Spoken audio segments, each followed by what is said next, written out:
Okay, everyone. So let's try to understand just a cosine similarity. That what is a cosine similarity, how calculation happens, how it is going to work internally.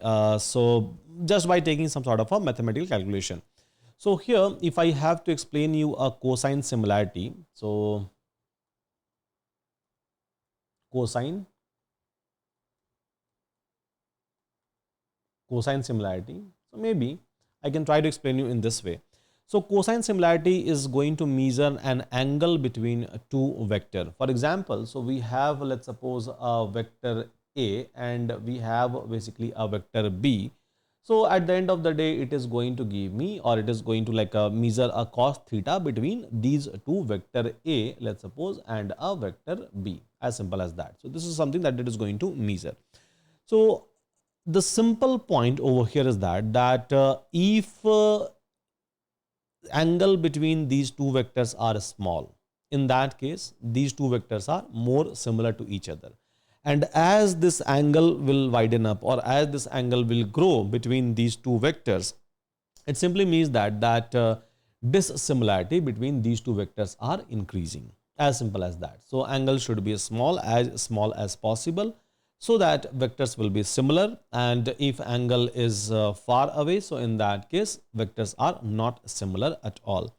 Many of us must be aware about the vector, by the way, right? So for example, if I'm talking about a vector A, so we can try to represent maybe in this way, right? So on a x-axis we have this, and on a y-axis we have this as a magnitude, and then obviously a direction. And then if we have to represent maybe a vector V, so we can try to represent maybe 2 comma 3, right? So again x comma y, x-axis and y-axis value we can try to represent.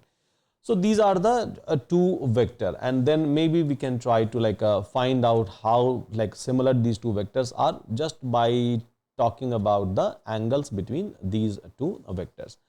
And why it is important, where we are going to use it? So we are going to use it for embeddings, because obviously whenever we try to like store embeddings into our vector DB, this is the comparison that we try to do. And maybe for a document similarity check we can try to do, we can try to even build a recommendation system out of this entire things based on the cosine similarity. Now what is the formula, by the way? So cosine similarity formula says that cosine similarity formula for vector A and B is nothing but a dot product of A and B divided by length of A, vector A, and length of vector B. So this is basically a cosine similarity formula, which is very much easy and very much simple. Yeah. So length of the vector A is this, or you can say it's a Euclidean norm or for A, and then Euclidean norm for B, or maybe you can say length of the vector B. Very simple. Now, so here the result wise, right, result wise, so it is going to give you a result between -1 to cosine similarity. So it is going to give you a result between -1 to +1. It is going to give you result in between these two. Now, so if result is coming closer to +1, it simply means that angle between two vectors, vector A and vector B, is closing towards a 0, closing towards a 0. So you can say that it's going to be perfectly similar. If it is closing towards a 0, it simply means that you are going to make an angle. If value is equal to 0, means angle wise it's going to be 90 degree. So no similarity. You are moving towards a no similarity. Okay. If it is going to be a -1, in that case it's going to be angle wise 180 degree. If it is value is tending towards a -1, then it is going to be a 180 degree. And it simply means that we are talking about a complete opposite direction, as simple as that. Yeah, complete opposite direction that we are talking about. Now, so based on this, you can try to say that whether these two data set, or data A, data B is similar, data A, data B is not similar, or maybe data A, data B is opposite to each other. Based on this, you can try to make this particular conclusion. Now let's take one example, And by taking an example, I would like to show it to you. So let's suppose A is equals to 1 comma 0 and vector B is nothing but, let's suppose, 0 comma 1. Okay. Now dot product. So what is the dot product? So dot product is nothing but, dot product of A and B is nothing but 1 into 0, 1 into 0 plus 0 into 1, 0 into 1. So technically it is going to be 0 as a whole. So dot product is going to be 0. Now, so denominator wise, what is a length of vector A? Length of vector A is nothing but 1 square plus 0 square is equals to 1 ultimately. And what is the length of, or like equivalent norms of vector B? So it's nothing but 0 square plus 1 square is equals to again 1. Now, so cosine similarity, if I have to calculate cosine similarity, cosine similarity. So dot product of vector A and B divided by A and then B, Euclidean distance, right? Euclidean norms basically. So denominator is going to be 0, numerator is going to be 1 comma 1, technically it is going to be 0. So cosine similarity is going to be 0.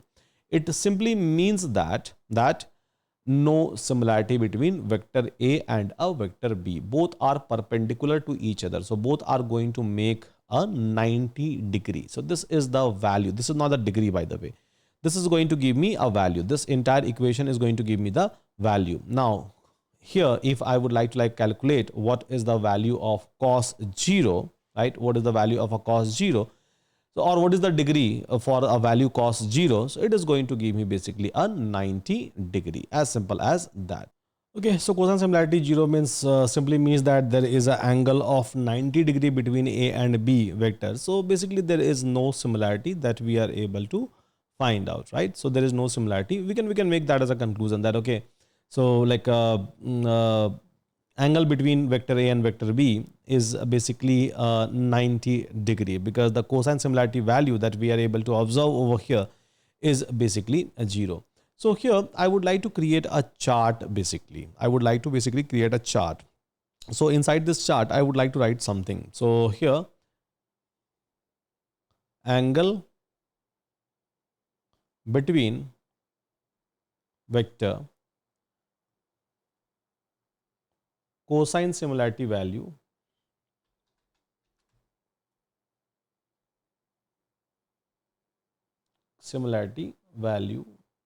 and then its meaning. So let's do that. Yeah.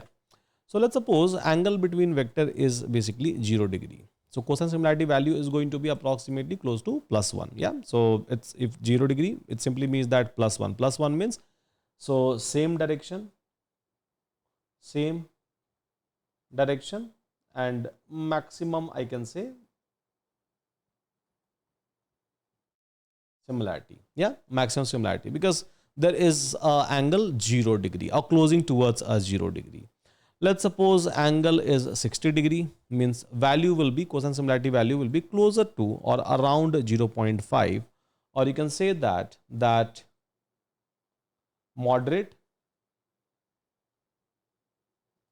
similarity. Now, if angle is 90 degree, so you can say that value will be 0. So if cosine similarity value is 0, then angle is going to be 90 degree, means perpendicular to each other. So no similarity, I can say. Similarity. If angle is 120 degree, so it's going to be, value is going to be minus of 0.5 cosine similarity value wise. So you can say that moderate opposite, and if angle is 180 degree, value is going to be -1. So I can clearly make a statement that it's completely